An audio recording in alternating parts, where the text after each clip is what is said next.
سورہ رحمان میں دنیا اور آخرت کی ساری نعمتیں بیان کی.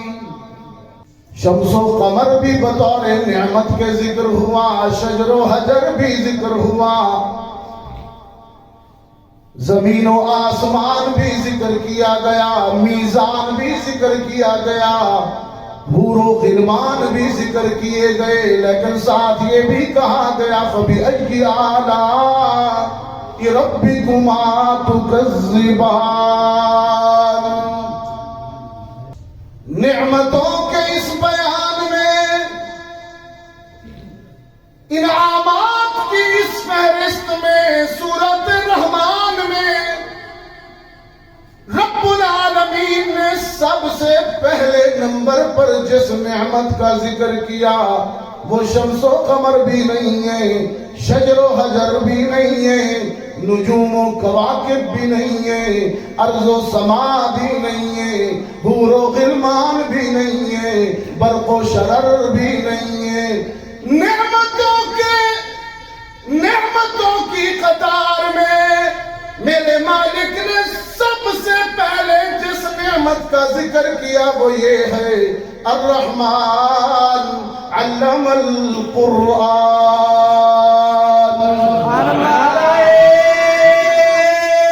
تکبیر، تاج و تخت ختم نبوت حضرت مولانا حفظ الرحمان عظیم شاہ صاحب. نعرہ تکبیر.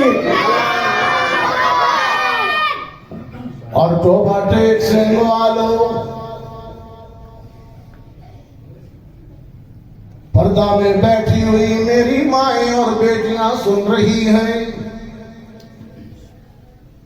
آج اس ادارہ سے قرآن کریم کے علم کو مکمل کرنے والی بیٹیاں اور بیٹے، میں ان کی عظمت کے لیے کہا کرتا ہوں، حوصلہ افزائی کے لیے کہتا ہوں، میرے آقا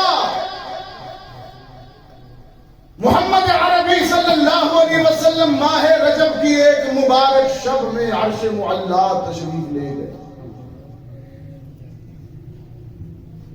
لوگ کہتے ہیں معراج کی حکمت اللہ کی قدرت کا اظہار تھا، محمد کی منفرد شان کا اظہار تھا، لیکن میں اپنے بچوں اور بچیوں کو جنہوں نے اس ادارہ سے قرآن کریم کی تکمیل کی ان کی حوصلہ افزائی کے لیے کہتا ہوں، واقعہ معراج سے قرآن کریم کے عالم اور حافظ کی شان بھی ظاہر ہوتی ہے. وہ آیت آپ معراج کے بیان کے سلسلے میں اکثر سنتے ہیں، بڑی مبارک اور مشہور آیت ہے، میں پڑھتا ہوں، آپ ذرا اس کی لذت ملاحظہ فرمائیے. رب العالمین نے فرمایا سبحان الذی اسری بعبدہ لیلا من المسجد الحرام الى المسجد الاقصى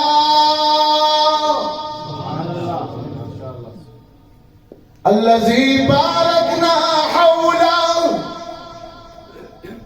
لنريه من آياتنا إنه هو السميع البصير. پاک ہے وہ ذات جو اپنے ایک بندے کو مسجد حرام سے مسجد اقصیٰ تک رات کے ایک حصے میں لے گئی. رحمت عالم فرماتے ہیں میں مسجد اقصیٰ پہنچا، میں نے دیکھا 1.25 لاکھ انبیاء اور رسول منتظر بیٹھے ہیں. جو ہی مجھ پر نظر پڑی سارا مجمع استقبال کے لیے اٹھ کھڑا. سبحان اللہ. جناب جبریل نے اذان کہی اور پھر روح الامین ہی نے اقامت کہی. رحمت عالم فرماتے ہیں جبریل نے یہ کہہ کر میرا ہاتھ پکڑ کر مجھے مصلی پہ کھڑا کر دیا.